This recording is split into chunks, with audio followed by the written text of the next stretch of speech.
고린도후서 4장 11절 12절입니다. 같이 읽겠습니다. 우리 살아있는 자가 항상 예수를 위하여 죽음에 널머짐은 예수의 생명이 또한 우리 죽을 육체에 나타나게 하려 함이라. 그런즉 사망은 우리 안에서 역사하고 생명은 너희 안에서 역사하느니라. 아멘. 오늘 주신 이 말씀에는 사망이 낳은 생명이라는 제목으로 여러분에게 말씀을 드리고자 합니다. 이 말씀은 베드로를 통해서 기록된 말씀이지만 현실을 사는 우리들에게도 똑같이 적용이 되기 때문에 지금도 똑같이 진행형으로 계속되어지고 있습니다. 그래서 사망은 곧 내가 하나님과 멀어진 관계를 말합니다. 그래서 오늘 여기에서 우리가 고린도후서 9장 9절에 보면 그런즉 우리 몸으로 있든지 떠나 있든지 주를 기쁘시게 하는 자가 되기를 힘쓰느라 그랬습니다. 우리 삶에는 하나님을 기쁘게 할 수 있는 것이 무엇인가? 오늘 여기에도 여러분에게 이 말씀을 한번 같이 읽어보도록 하겠습니다. 목마른 사람이 우물을 판다는 속단처럼 배고픈 사람이 밥을 먹고 찾고 하듯이 추우면 두터운 옷을 입고 기후가 덥고 천혜의 환경을 누리는 지역의 사람들보다 춥고 척박한 지역의 사람들이 더 각고의 노력을 하며 살기에 늘 새로운 생각과 새로운 개발을 하며 살게 됩니다. 우리의 신앙도 마찬가지입니다. 평안하면 나태해지고 고통이 심해지면 그것을 극복해 보려고 하나님께 더욱 기도도 더하게 되고 더 많은 하나님의 관계를 더하게 됩니다. 이게 현실입니다. 그래서 우리 하나님은 우리에게 고난을 위하여서 난나니 그랬어요. 우리는 예수님이 십자가 죽으심과 부활하심에 대해서 예수께서는 겟세마네 동산에서 죽음의 잔을 피하고 싶은 마음과 하나님의 뜻에 순종해야 한다는 마음 사이에서 고뇌하며 땀이 핏방울같이 하나님을 생각하고 참으며 기도로 승리함을 우리에게 보여주셨습니다. 그 말씀이 누가복음 22장 42절에 가라사대 아버지여 만일 아버지의 뜻이여든 이 잔을 내게서 옮기시옵소서. 그러나 내 원대로 마시옵고 아버지의 원대로 되기를 원하나이다 하시니 사자가 하늘로부터 예수께 나타나 힘을 돕더라. 예수께서 힘쓰고 애써 더욱 간절히 기도하시니 땀이 땅에 떨어지는 핏방울같이 되더라. 아멘. 옛날에 천보산 기도원에 갔을 때 정말 하나님 정말 저에게도 교회를 운영할 수 있는 곳을 하나 허락해달라고 그렇게 간절하게 기도했던 그런 기억이 납니다. 그게 벌써 이제 여기 온 지 만 18년이 돼서 이제 지금에 와서 가만히 겪어 봅니까? 하나님이 얼마나 하나님의 사람으로 살아가는 길을 배우기 위한 것들이었나를 다시 한번 보게 합니다. 그래서 이 정말 근절에 간절하게 하나님 앞에 기도하면서 하나님 정말 주의 뜻대로 살게 해 주옵소서. 저도 정말 주님을 위해서 한번 살 수 있는 그런 길을 열어달라고 이 기도원 저 기도원 찾아다니면서 늘 기도했던 그런 것이 생각이 납니다. 이제 이 장마철이 되어서 이 일을 우리에게 겪게 하면서 제가 장마철에 그때에 천보산 기도원 가서 18년 전에 그곳에 가서 정말 기도하면서 정말 하나님 기도처 또 내가 하나님을 섬기고 하나님을 위해서 살 수 있는 길 좀 열어달라고 간절하게 기도했던 바로 그때가 생각이 납니다. 오늘 여기서도 예수께서 힘쓰고 애써 더욱 간절히 기도하시니 땀이 땅에 떨어지는 핏방울같이 되더라. 정말 이 기도원 저 기도원 교회를 하나 하나님한테 허락받으려고 참 많이 뛰어다니면서 기도했던 시절이 생각이 납니다. 장마철이 되니까 지금 유별나게 더 생각이 나고 그렇습니다. 오늘 하나님 앞에 여러분 이 세상의 삶에서 하나님을 발견한다는 것은 그렇게 쉬운 일은 아니었습니다. 그래서 예수님도 예수께서는 대제사장들과 장로들이 보낸 무리에게 잡힐 때 12군단 더 되는 천사를 보낼 그들을 물리치시고 또 수도 없었지만 성경에 기록된 하나님의 뜻을 이루셨습니다. 마태복음 26장 53절에 너는 내가 내 아버지께 구하여 지금 12영 더 되는 천사를 보내시게 할 수 없는 줄을 아느냐. 내가 만일 그렇게 하면 이런 일이 있으리라 한 성경이 어떻게 이루어지리요 하시더라. 아멘. 그렇습니다. 지나고 나니까 그런 것들이 정말 하나님이 붙이셨구나 그렇게 생각해 봅니다. 정말 내가 하나님 앞에 간절히 어떻게 하면 하나님의 일을 할 수 있사오리까?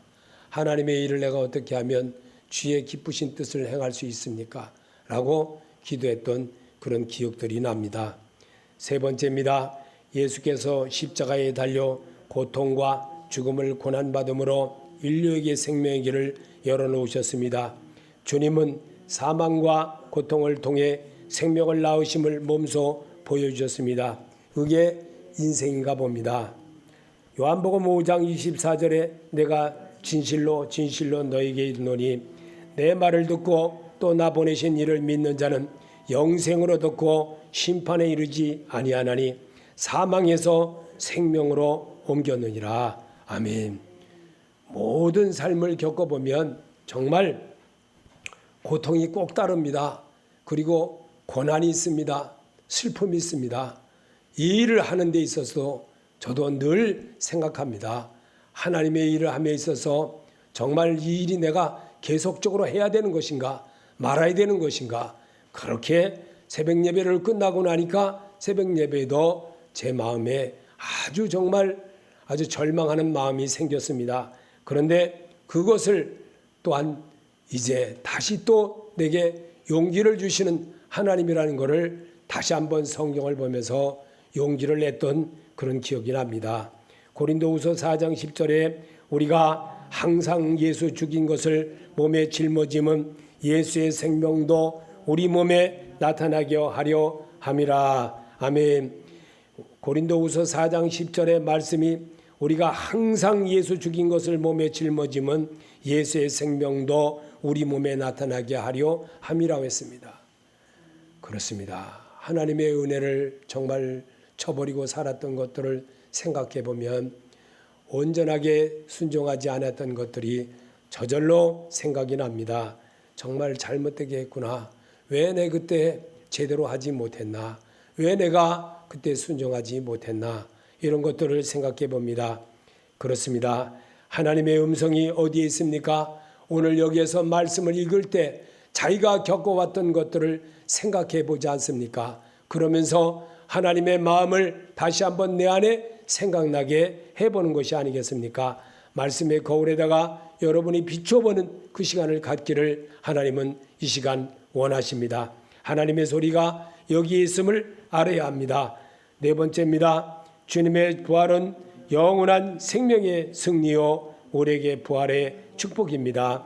고린도후서 15장 20절에 그러나 이제 그리스도께서 죽은 자 가운데서 다시 살아 잠자는 자들의 첫 열매가 되셨도다. 사망이 사람으로 말미암았으니 죽은 자의 부활도 사람으로 말미암는도다. 아담 안에서 모든 사람이 죽은 것 같이 그리스도 안에서 모든 사람이 삶을 얻으리라. 아멘. 주님의 부활은 영원한 생명의 승리요 우리에게 부활의 축복이라는 사실을 우리는 잊지 말아야 됩니다. 아담 안에서 모든 사람이 죽은 것 같이 그리스도 안에서 들어와지면 새 생명의 사람으로 바뀐다는 겁니다. 이게 그렇게 쉽지가 않습니다. 새 생명의 사람으로 내가 어찌하면 내가 정말 주님을 알 수 있사오리까 했을 때 주의 마음이 내 안에 금방 들어오는 것이 아니라 끊임없는 주를 부르고 또 주님의 마음을 닮아보려고 애써 나갈 때 정말 서서히 구름이 걷히듯이 걷히는 그런 모습을 볼 수가 있습니다.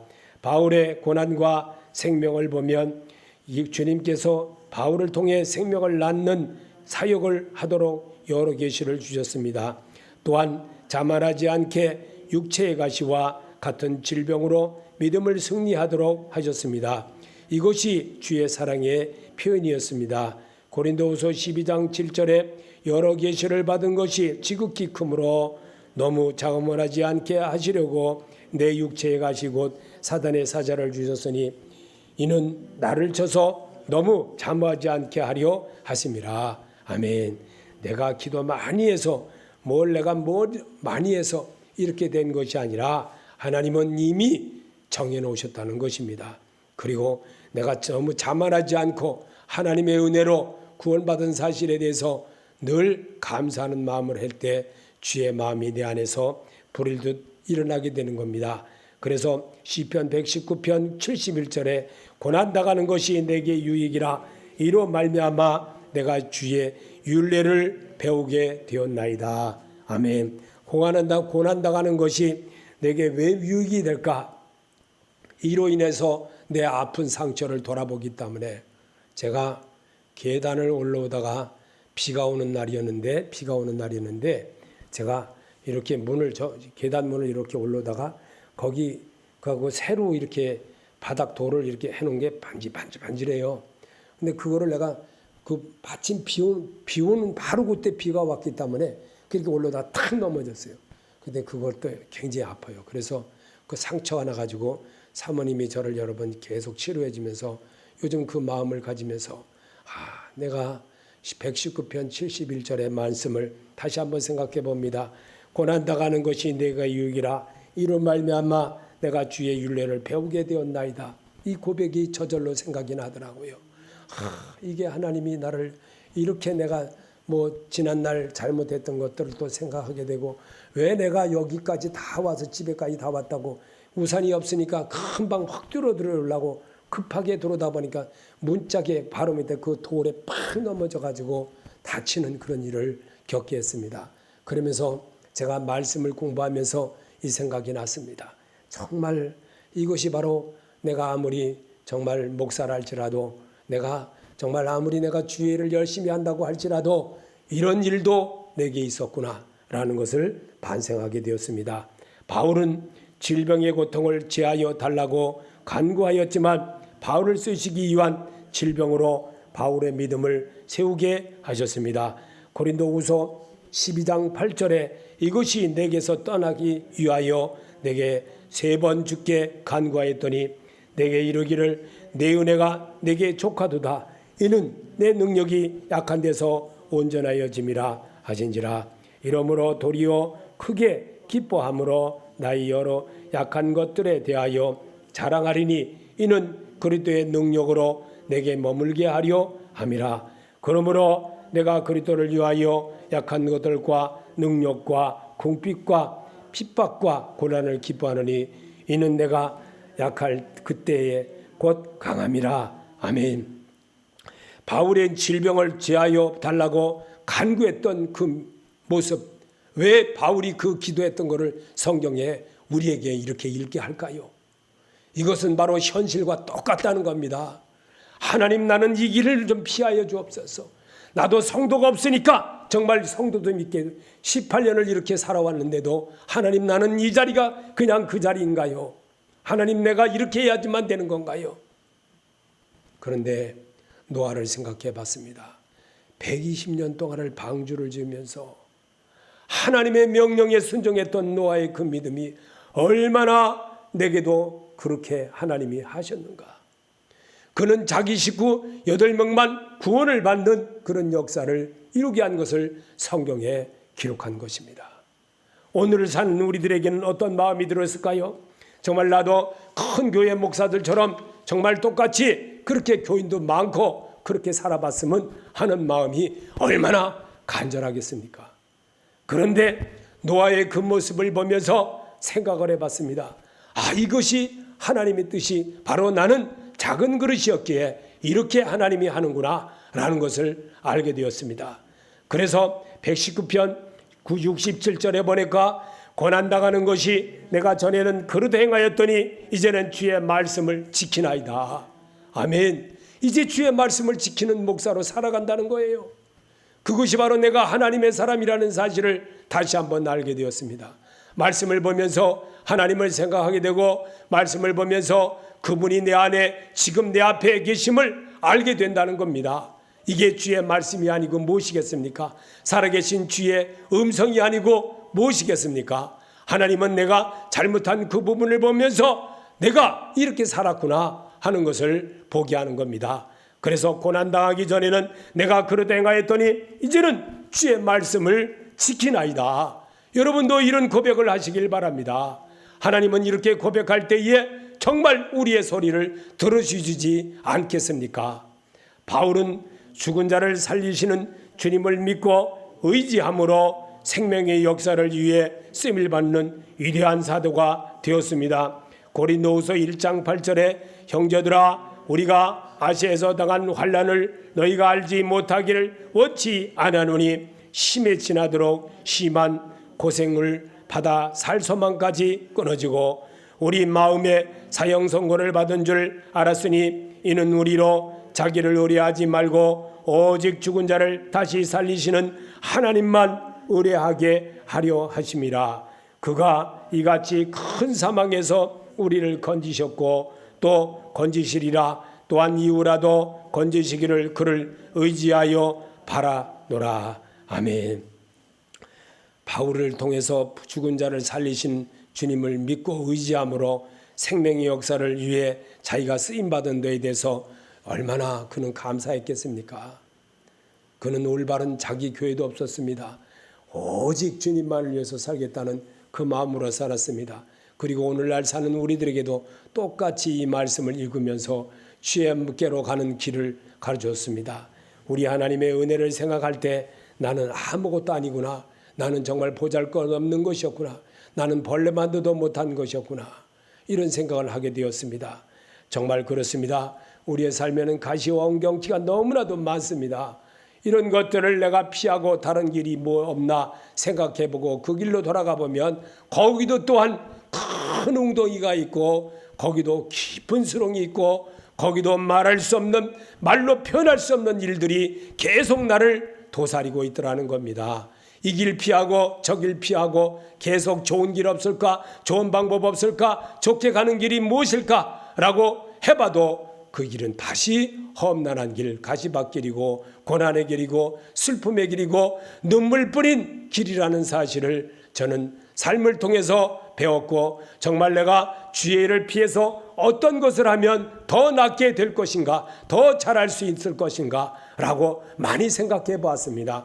그런데 가는 곳마다 웅덩이고 가는 곳마다 가시밭길이고 가는 곳마다 내게 닥친 것이 너무나도 힘든 일뿐이었습니다. 저는 이런 모든 것들을 겪어보면서 왜 내가 이렇게 미련하게 살았나? 왜 내가 이렇게 하나님의 말씀에 어려서 불렀을 받은 그 일에 내가 쓰임받지 않고 오늘날까지 이렇게 뒤뚱거리면서 살았던 것일까라고 생각해 봅니다. 여러분, 바울이 우리에게 보여준 그 살 소망까지 끊어지게 마음의 사형 선고를 받은 줄 알았다고 그랬습니다. 우리를 자기 의뢰하지 말고 오직 죽은 자를 다시 살리시는 하나님만 의뢰하라는 겁니다. 이게 바울이 우리를 주신 말씀이에요. 우리에게 주신 이 말씀은 과거에도 읽어봤고 그 옛날에도 읽어봤고 그 전 옛날에도 읽어봤고 아니 30년 40년 전에도 읽어봤는데도 우리 작은아이 태어나기 이전에도 읽어봤는데도 40몇 년 전에도 읽어봤는데도 왜 내가 못 깨달았을까? 이런 생각을 해봅니다. 그가 이같이 큰 사망에서 우리를 건지셨고 또 건지시기를 이후에도 건지시기를 그를 위하여 바라본다고 했던 그 마음을 그 옛날에도 들었으면서도 왜 나는 몰랐을까? 이렇게 생각해 봅니다. 여러분, 가시와 엉겅퀴는 세상으로 온 것입니다. 아담의 자손들을 죄악 가운데 태어나 탐심과 욕심의 가시 떨기 속에서 육신의 정욕과 안목의 정욕과 이성의 자랑에 포로가 되어 살고 있습니다. 요일서 2장 16절에 이는 세상에 있는 모든 것이 육체의 정욕과 안목의 정욕과 이성의 자랑이니 다 아버지께로 쫓아온 것이 아니요 세상으로 쫓아온 것이라. 아멘. 이 모든 것이 육신의 정욕과 안목의 정욕, 이생의 자랑은 다 이게 아버지께로 온 것이 아니고 세상으로 온 것이라는 거예요. 저는 이게 내가 재수가 없어서 된 줄로 알았었어요. 근데 살아보니까 이게 아니더라고요. 살아보니까 하나님의 은혜라는 사실을 알고 나니까 아버지, 내가 바보처럼 살았군요. 바보처럼 살았군요. 이런 생각을 하게 되더라고요. 여러분, 소 잃고 우양간 고치는 어리석은 자가 되지 않기를 바랍니다. 하나님은 여러분을 너무나도 사랑합니다.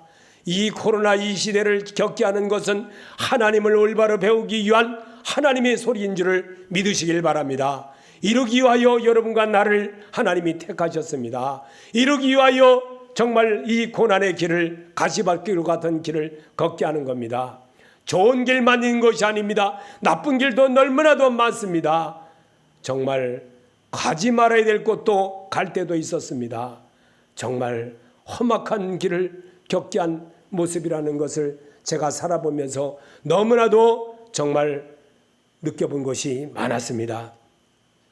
사람은 자기의 쾌락과 행복과 세상의 성공을 하나님보다 더 사랑하며 그것을 이루기 위해 쫓아갑니다. 디모데후서 3장 4절에 배반하여 팔며 조급하며 자고하며 쾌락을 사랑하기를 하나님 사랑하는 것보다 더하며, 아멘.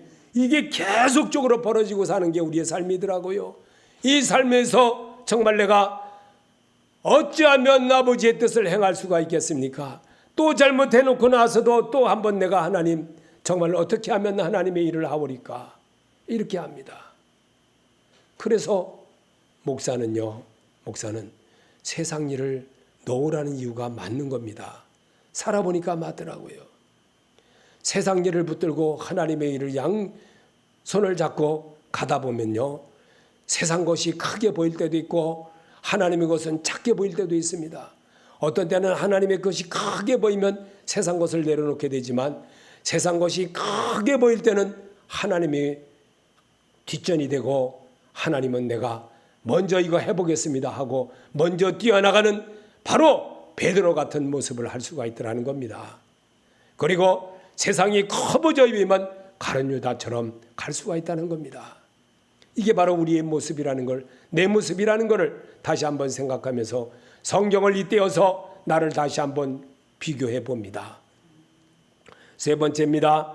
의심과 욕심의 가시떨기 속에 환경이 사망과 같은 세력이 닥치면 사람들은 회개하고 하나님의 은혜를 간절히 간구하게 됩니다. 시편 9편 13절에 여호와여 나를 긍휼히 여기소서, 나를 사망의 문에서 일으키시는 주여, 미워하는 자에게 받는 나의 권고를 보소서. 아멘. 그렇습니다. 정말 이 나를 긍휼히 여기소서, 나를 사망의 문에서 일으키시는 주여, 미워하는 자에게 받는 나의 권고를 보소서. 정말 절망당하고 정말 부도나고 어찌할 바를 모르고 정말 어떻게 고통당해서 정말 이런 마음으로 했을 때 어떻게 하면 좀 낫게 살 수 있을까? 저 어떻게 하면 내 자식들 잘 키워볼 수 있을까? 이런 생각도 할 때가 정말 많았습니다. 그런데 이것이 잘 안 됩니다.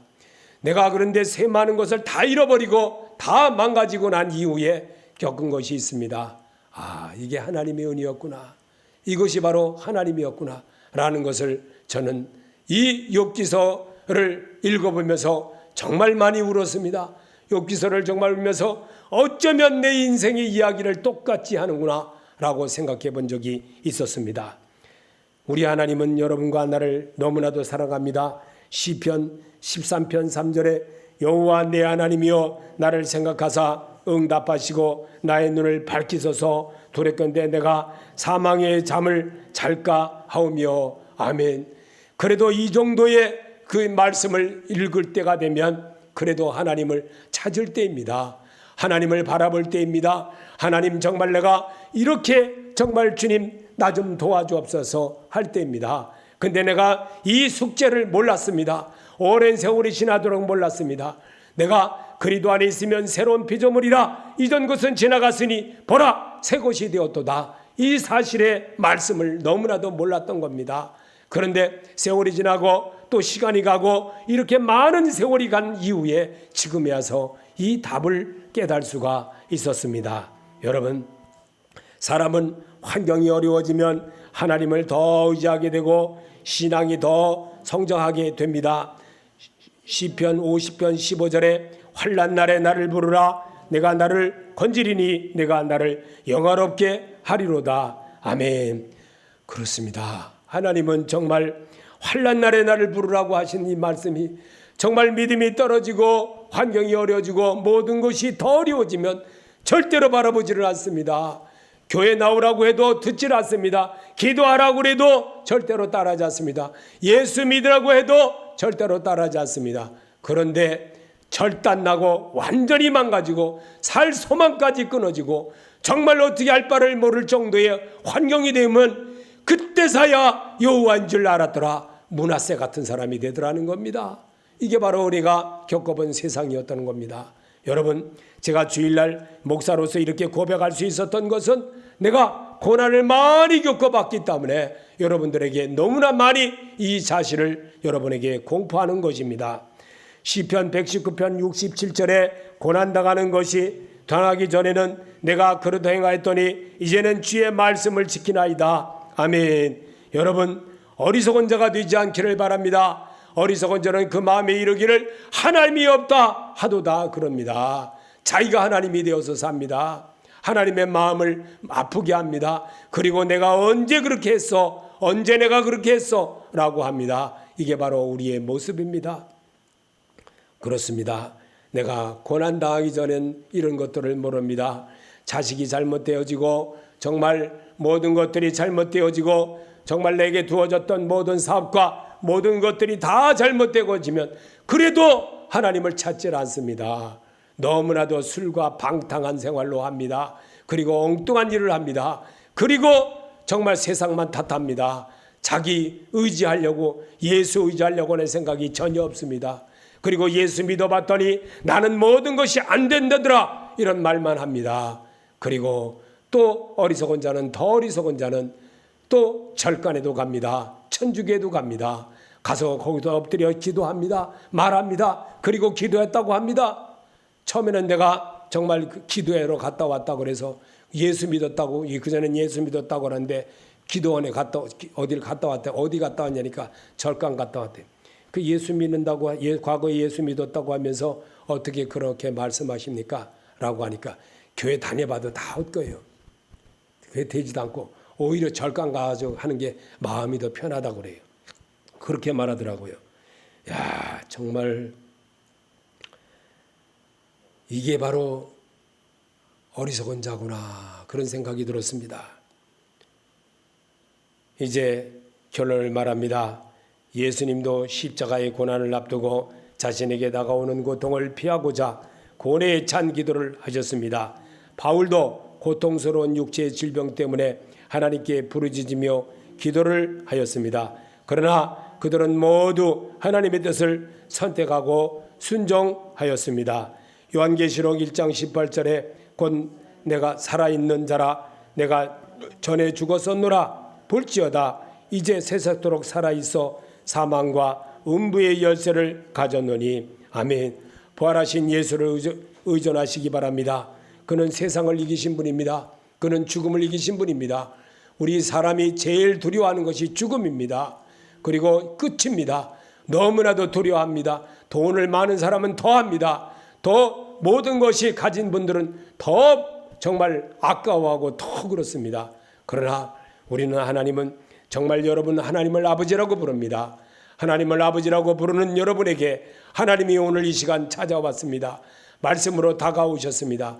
이 말씀으로 다가온 것을 여러분이 느끼고 살 때 행복이 있는 겁니다. 거기에 주의 은혜가 있는 겁니다. 거기에 하나님의 소리가 있습니다. 이 말씀을 듣는 자마다 다 내게로 온다고 했습니다. 하나님께로 가는 자가 되시기 바랍니다. 하나님의 음성을 듣는 자가 되시기를 바랍니다. 그래서 주의 음성이 내 안에 영생의 말씀이 계심에 내가 네게로 가오리까 할 수 있는 자가 되시기 바랍니다. 저로 인해 타락하여 탐욕의 가시덤불 쏟군 따갑고 사는 것이 어렵습니다. 우리가 순수한 신앙의 물길을 간직하려면 죽음과도 같은 강력한 고통을 통과해야 합니다. 요한계시록 3장 19절에 그러므로 내가 열심을 내라 회개하라 볼지어다 내가 문 밖에 서서 두드리노니 누구든지 내 음성을 듣고 문을 열면 내가 그에게로 들어가 그로 더불어 먹고 그는 나와 더불어 먹으리라. 귀 있는 자는 성령이 그들에게 하시는 말씀을 들을지어다. 아멘. 귀 있는 자가 되시기 바랍니다. 귀 있는 자는 하나님의 소리를 듣습니다. 하나님의 소리를 들을 때 하나님이 여러분 곁에서 여러분을 이끌어 주십니다. 여러분이 넘어지려고 해도 이끌어 준다는 사실을 알아야 됩니다. 제가 정말 넘어져서 이 무릎이 너무나도 아파서 정말 어떻게 표현할 줄도 모르고, 그런데 제 마음에는 무엇이었습니까? 제가 어디 갔다 오다 보니 늦어가지고 빨리 사모님이 왔다고 하는 바람에 빨리 들어오려고 하다 보니까 아픈 것을 잊어버리고 들어왔습니다. 그런데 들어와 보니까 여기가 다 까져서 많이 너무나 아파. 내가 참 잘못했구나. 그런 생각이 들더라고요. 그러면서 무슨 생각을 했느냐? 그렇구나. 이런 실수도 하면서 정말 내가 하나님을 대한 것을 다시 한번 생각해 본 적이 있습니다. 이처럼 예수 그리스도 안에서 모든 고난과 고통이 생명을 출산하는 어머니가 되는 것은 산고의 고통을 잘 이겨냈기에 어머니가 되었습니다. 어려움과 고통은 잠깐입니다. 주를 가까이여 나를 하나님께로 더 가까이 하는 성도가 되시기를 축복합니다. 아멘. 그런 자로 사시기를 예수 이름으로 축원합니다.